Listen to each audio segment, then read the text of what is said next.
तो hello guys, मैं कबीर एक बार फिर से आप सभी का स्वागत करता हूं भूषण साइंस यूट्यूब चैनल पर। इस क्लास में हम बात करने वाले हैं रोज जो है वो मेडिकल लाइन में क्या इंपॉर्टेंस रखता है उसकी बात करेंगे। रोज डे, रोज मीन्स गुलाब। आपने भाई गुलाब के बारे में सोचा ही होगा कभी कभी कि कोई भी मुझे भी गुलाब देता, किसी को मैं भी गुलाब देता, है ना। तो हर कोई किसी न किसी तरीके से गुलाब के बारे में सोचता है या फिर भगवान पे चढ़ाने के लिए सोचते हैं। लेकिन इस गुलाब वर्ड का, बोले तो इंग्लिश में रोज, है ना, इस रोज वर्ड का मेडिकल लाइन में क्या इंपॉर्टेंस है, ये यहाँ पे हम समझने वाले हैं आज के क्लास में। तो चलिए, कुछ इंपॉर्टेंट टर्म्स हैं रिलेटेड टू रोज, उन्हीं के बारे में आज के क्लास में हम बात करेंगे। तो मेडिकल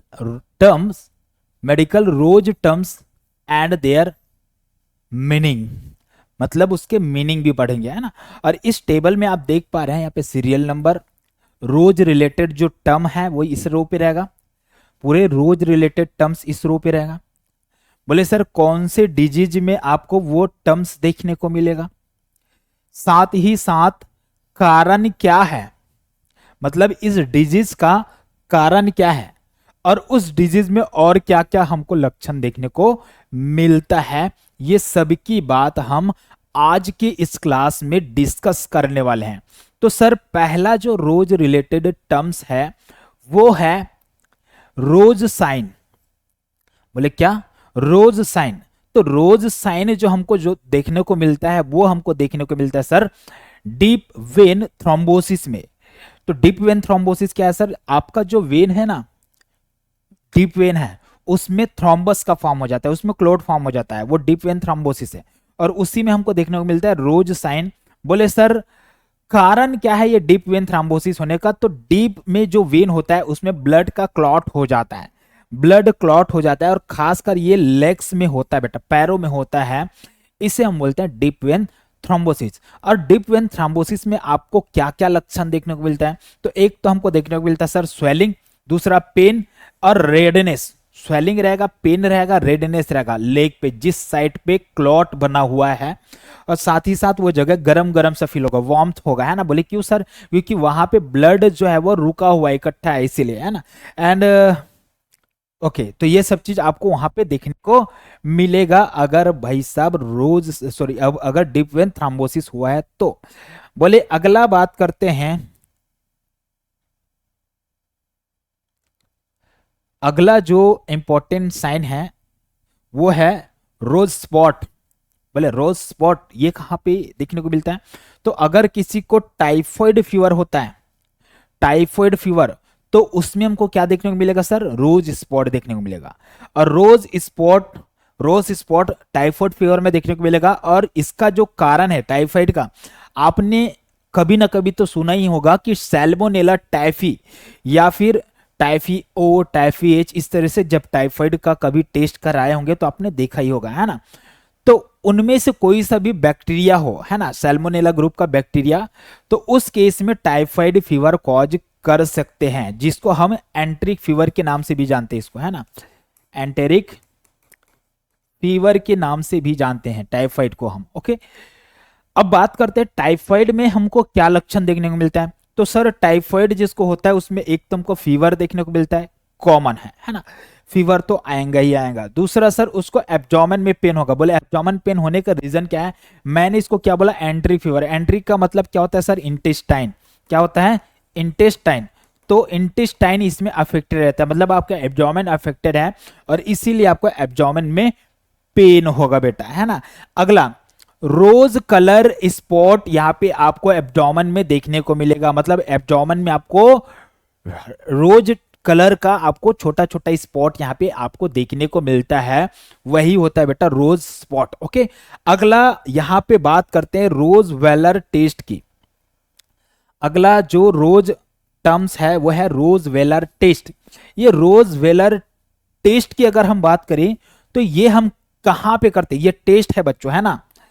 पहले तो साइन, फिर स्पॉट, फिर रोज वेलर टेस्ट, अब ये रोज वेलर टेस्ट मेडिकल टर्म है, ये कहां पे करते हैं? तो अगर किसी व्यक्ति को रूमेटॉइड अर्थराइटिस होता है, बोले कौन सा अर्थराइटिस? रूमेटॉइड अर्थराइटिस, है ना। तो रूमेटॉइड अर्थराइटिस के केस में हम क्या करते हैं?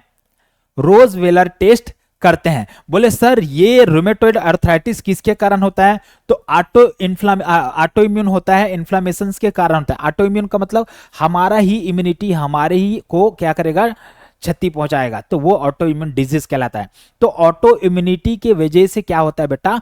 रूमेटॉइड अर्थराइटिस होता है। तो कभी भी आपको कोई पूछे कि रूमेटॉइड अर्थराइटिस किस तरह का इन्फ्लामेशन है, तो याद रखना ऑटो इम्यून इन्फ्लामेशन होता है, या ऑटो इम्यून डिजीज के नाम से इसको जाना जाता है। बोले सर इसमें लक्षण क्या आएगा? तो रूमेटॉइड अर्थराइटिस मैंने बोला, और अर्थराइटिस का मतलब क्या होता है सर? आर्थ मतलब होता है ज्वाइंट, ज्वाइंट, और आइटिस का मतलब क्या होता है सर? इन्फ्लामेशन। क्या होता है? इन्फ्लामेशन, है ना। तो एक बात बताओ सर, ज्वाइंट में इन्फ्लामेशन हो रहा है तो इन्फ्लामेशन में क्या होता है? रेडनेस होता है, स्वेलिंग होता है, स्टिफनेस होता है, ज्वाइंट में दर्द होता है ना। तो वही चीज हमको देखने को मिला, ज्वाइंट पेन होगा, स्वेलिंग होगा, स्टिफनेस होगा, फटीग उस व्यक्ति को देखने को मिलेगा, ज्वाइंट में बहुत ज्यादा उसको दर्द होता है, क्योंकि ज्वाइंट का ही इन्फ्लामेशन होता है ना। और टेस्ट कौन सा सर? रोज वेलर टेस्ट यहाँ पे हम करते हैं। बोले सर अगला जो टर्म्स है वो है रोज पिंक रैश। बोले सर क्या? रोज पिंक रैश, आपके बॉडी में रोज पिंक कलर का रेस आपको देखने को मिला। रैश मतलब स्किन रैशेस आपको देखने को मिलेगा, है ना। बोले सर ये कौन से डिजीज में होता है? रोज पिंक रैश कौन से डिजीज में होता है? तो वो आपको बेटा एरिसिपेलस नामक डिजीज में देखने को मिलता है। एरिसिपेलस नामक डिजीज में हमको रोज पिंक रैशेस देखने को मिलता है। बोले सर इसमें इसका कारण क्या होता है? तो बैक्टीरियल इन्फेक्शन होता है एरिसिपेलस, जो कि स्ट्रेप्टोकोकस के कारण होता है। स्ट्रेप्टोकोकस एक बैक्टीरिया है, उसके वजह से एरिसिपेलस होता है। बोले सर ब्राइट रेड कलर का रैशेस आपको देखने को मिलेगा बॉडी में, और साथ ही साथ स्वेलिंग या फीवर, या फिर उसको फीवर के साथ में चिल्स भी आ सकता है। ठीक बच्चों, तो ये हमको रोज पिंक रैश भी हमको देखने को मिलता है। बोले सर अगला बात करते हैं।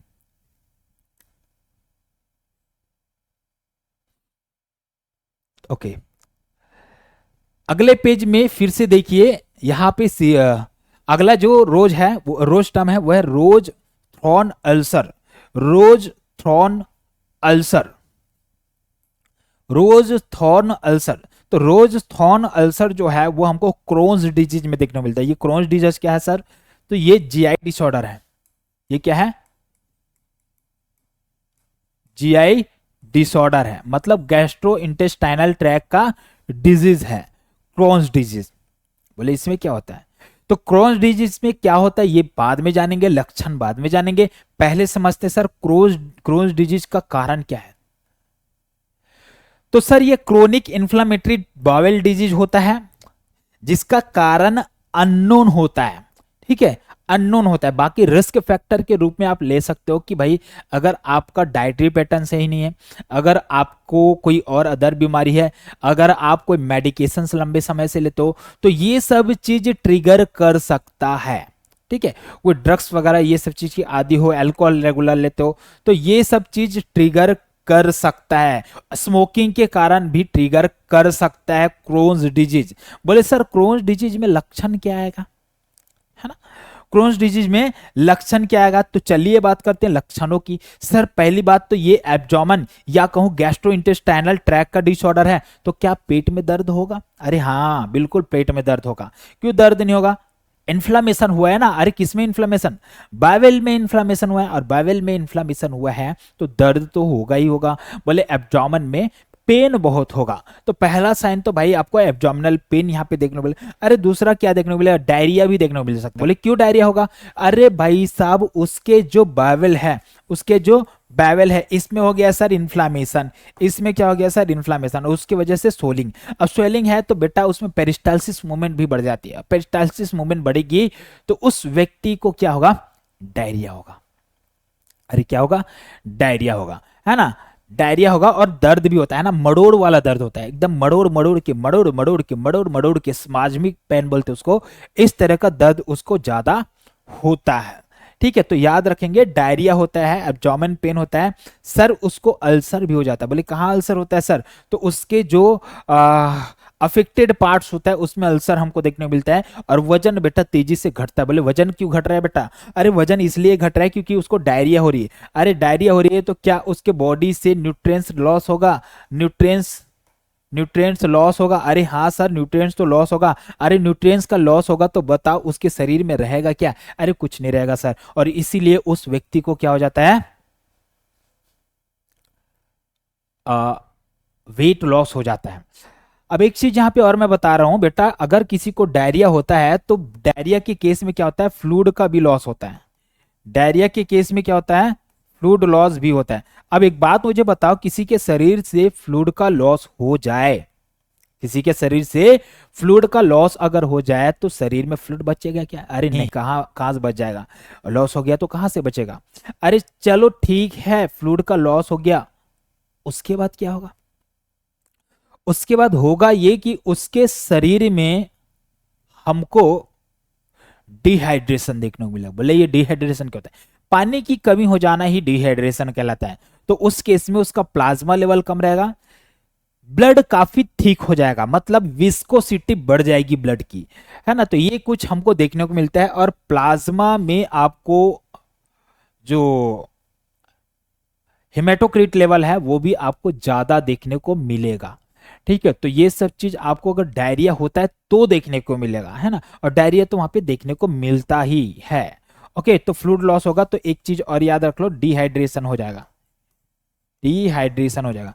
और बेटा ज्यादा डिहाइड्रेशन होता है ना तो डिहाइड्रेशन के सारे लक्षण आने लग जाएंगे। बोले सर हार्ट रेट बढ़ जाएगा, उसमें डिहाइड्रेशन में हार्ट रेट बढ़ जाता है, मुंह सूखा सूखा, स्किन सूखा सूखा, स्किन टर्गर पुअर हो जाता है बेटा, कैपिलरी रिफिल पुअर हो जाता है। और साथ ही साथ उस व्यक्ति का वेन वगैरह पॉपर्स वो नहीं होता है, फ्लैट हो जाता है, वेन पूरा फ्लैट हो जाता है। पल्स फील करोगे तो पल्स काफी डिमिनिश्ड या तो पता ही नहीं चलेगा, ऐसे हमको देखने मिलता है। बीपी उसका बहुत ज्यादा लो रहता है। ओके, और अगर लंबे समय तक डिहाइड्रेशन से फेस कर रहा है व्यक्ति तो उसको हाइपोवोल्मिक शॉक का भी सामना करना पड़ सकता है। ठीक है, आगे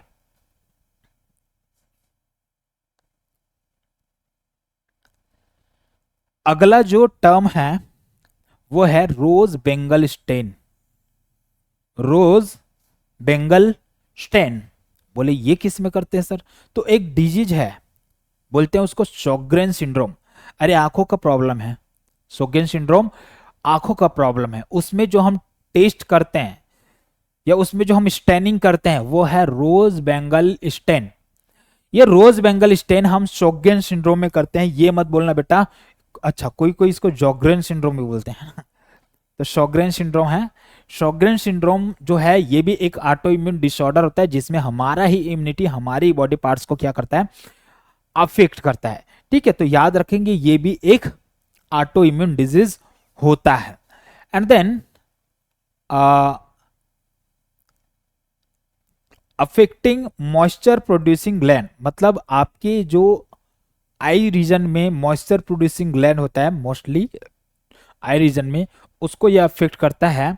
और उसके वजह से क्या होता है ये देखना, अब मॉइस्चर ही नहीं रहेगा तो आंखें क्या हो जाएगी, सूखी हो जाएगी, ड्राई हो जाएगी। बोले सर ड्राई भी माउथ भी ड्राई हो जाता है। ठीक है, अच्छा जरूरी नहीं है कि आंखों को ही अफेक्ट करे, बाहर को भी अफेक्ट करता है, लेकिन मोस्टली ये आंखों को अफेक्ट करता है, इस बात का ध्यान रखेंगे, है ना। माउथ भी ड्राई हो जाता है। अब यहाँ पे एक टर्मिनोलॉजी मैं बता रहा हूं, अगर आपके आंखों का ड्राइनेस होता है, आंखों का ड्राइनेस होता है तो बेटा एक वर्ड याद रखना, जीरो। जीरो, तो जीरोप्थैल्मिया, जीरोप्थैल्मिया। अब ऑप्थेल्मिया वर्ड किसके लिए, आई के लिए। तो जीरोप्थैल्मिया का मतलब क्या होता है, ड्राइनेस ऑफ आई। जीरोप्थैल्मिया का मतलब ड्राइनेस ऑफ आई। बोले सर वैसे ही ड्राई माउथ होता है तो ड्राई माउथ के लिए जीरोस्टोमिया, क्या वर्ड, जीरोस्टोमिया, है ना, जीरोस्टोमिया, है ना। स्टोमिया वर्ड आया तो एक वर्ड और आ गया मुझे माइंड में, वो है सर स्टोमेटाइटिस। स्टोमेटाइटिस, कई लोग कंफ्यूज रहते हैं, स्टोमेटाइटिस का मतलब क्या होगा सर, अरे आइटिस लगा है मतलब स्टमक का इन्फ्लामेशन, ऐसे बोलते हैं। सही है क्या, सही लगा, सही सही है क्या, स्टोमेटाइटिस मतलब स्टमक का इन्फ्लामेशन होगा, अरे नहीं। तो ये आपके ओरल कैविटी का ओरल कैविटी का जो इन्फ्लामेशन होता है या ओरल म्यूकोसा का जो इन्फ्लामेशन होता है वो स्टोमेटाइटिस कहलाता है। तो स्टोमे वर्ड, स्टोमेटाइटिस या स्टोमा वर्ड जो है वो किसके लिए, स्टोमा नहीं स्टोमे, है ना। तो स्टोमेटाइटिस वर्ड जो है ना वो आपके माउथ के लिए होता है, तो इसीलिए यहाँ पे भी जीरो के साथ में स्टोमिया वर्ड लगा हुआ है ना। और स्टोमा की भी बात करूं तो स्टोमा का मतलब होता है ओपनिंग, स्टोमा का मतलब होता है ओपनिंग, है ना। जैसे कि सर्जरी करना है, यहाँ कट लगाए हैं, तो वो जो ओपनिंग बनाते हैं वो स्टोमा कहलाता है। तो बेटा वर्ड्स जो है ना एक जैसे रहते हैं, कंफ्यूज मत हो जाना, सबका अलग अलग मीनिंग होता है। स्टोमा का अलग मीनिंग होता है, और ये स्टोमा वर्ड के साथ में अगर कुछ और वर्ड लगता है, स्टोमेटाइटिस वगैरह ऐसा कुछ, तो वो आपके माउथ की बात हो रही है। ओके, तो याद रखेंगे माउथ में जो ड्राइनेस होता है उसे हम बोलते हैं जीरोस्टोमिया। बोले सर एक तो उस व्यक्ति को फटीग होता है और आंखों में बहुत ज्यादा इरिटेशन उसको होने लग जाता है। सर उसके मुंह में अगर ड्राइनेस होगा तो लिप्स वगैरह फट जाएंगे उसके, है ना। बोलते हैं ना होठ फट गया है, तो होठ वगैरह फटने के चांसेस यहाँ पे देखने को मिलता है। बोले सर एक जो टर्मिनोलॉजी है वो है आपका रोज बेंगल कार्ड टेस्ट, है ना। पहले तो मैंने बोला रोज बेंगल स्टेन, कंफ्यूज मत हो जाना, रोज बेंगल स्टेन शोग्रेन सिंड्रोम में किया जाता है। अरे सर रोज बेंगल कार्ड टेस्ट किस में किया जाता है, तो रोज बेंगल कार्ड टेस्ट हम करते हैं ब्रुसेलियोसिस में, ब्रुसेलोसिस में, है ना। ब्रुसेलोसिस में रोज बेंगल कार्ड टेस्ट करते हैं। सर ये ब्रुसेलोसिस जो है वो किसके कारण होता है, तो ये होता है सर आपके ब्रुसेला नामक बैक्टीरिया की वजह से। अरे ब्रुसेला नामक बैक्टीरिया की वजह से ब्रुसेलियोसिस होता है, याद रहेगा।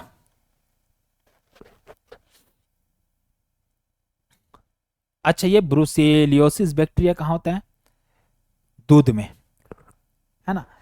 कई लोग क्या करते हैं दूध को बिना पकाए पी जाते हैं, है ना। गाय का कोई भी एनिमल का दूध पीते हैं और पकाए नहीं है, है ना, जिसे पकाया नहीं है और गड़गड़ गड़गड़ पी गए, तो उसमें ये बैक्टीरिया प्रेजेंट हो सकता है। और इसीलिए तो उस दूध को पकाना चाहिए, है ना। दूध को पकाओ और पका करके दूध को पियो, नहीं तो ब्रुसेलोसिस हो सकता है। अच्छा ब्रुसेलोसिस होगा तो क्या होगा, सर ब्रुसेलोसिस होता है तो उसको फीवर आता है, क्योंकि बैक्टीरियल इन्फेक्शन है तो फीवर आता है, स्वेटिंग आती है, फटीग होता है और जोड़ों में दर्द उस व्यक्ति को बहुत ज्यादा होने लग जाता है, तो ये ब्रुसेलोसिस होता है ना। रोज बेंगल कार्ड टेस्ट इसमें करते हैं। बोले सर एक होता है रोज गार्डर्स डिजीज, रोज गार्डर्स डिजीज किसको बोलते हैं, तो स्पायरो ट्राइकोसिस को हम रोज गार्डर्स डिजीज बोलते हैं। बोले सर ये एक फंगल इन्फेक्शन होता है जो कि स्पायरोथ्रिक्स नामक फंगस के कारण स्पायरो ट्राइकोसिस या रोज गार्डर्स डिजीज होता है। बोले सर इसमें स्किन में अल्सर होता है और नोडल्स बन जाते हैं, जहां पे अल्सर्स वगैरह होता है वहां पे छोटे छोटे नोड्स हमको देखने को मिलते हैं। क्लियर। बोले सर अब बात करते हैं अगले जो, ये देखो पूरा नाम है स्पायरोथ्रिक्स चैंकी, है ना।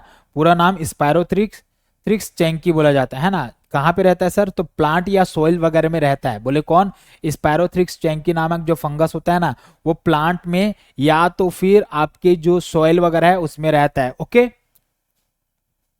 अगला है रोज पोजीशन। अब आ गया रोज से रिलेटेड एक नया वर्ड, ये है रोज पोजीशन। बोले रोज पोजीशन, तो रोज पोजीशन क्यों देते हैं, यहाँ पे डिजीज की बात नहीं करूंगा मैं, यहाँ पे मैं किस रीजन से अपन या किस कारण से अपन रोज पोजीशन देते हैं। तो अगर किसी का एडिनोक्टोमी करना है, एडिनोइडेक्टोमी करना है। एडिनोइडेक्टोमी क्या है सर, एडिनोइड जो टॉन्सिल होता है ना। बोले कहाँ होता है सर, आपके जो नेजोफेरिंग्स रीजन होता है ना वहां पे एडिनोइड टॉन्सिल होता है। तो उस एडिनोइड टॉन्सिल को अगर रिमूव करना है या फिर टॉन्सिलेक्टमी करना है ना, ये इधर जो टॉन्सिल होता है उसको रिमूव करना है, माउथ एरिया में टॉन्सिल है उसको रिमूव करना है, तो उस केस में आपको रोज पोजीशन दिया जाता है बेटा, जिसमें इस तरह से आपको हेड को ऐसे टिल्ट करना रहता है ना, तो वो रोज पोजीशन होता है। ओके, बोले सर कारण क्या है ये पोजीशन देने का? तो सर्जिकल पोजीशनिंग होता है, सर्जिकल पोजीशनिंग टेक्निक होता है, मतलब सर्जरी के लिए ये पोजीशन हमको देखना देना पड़ता है।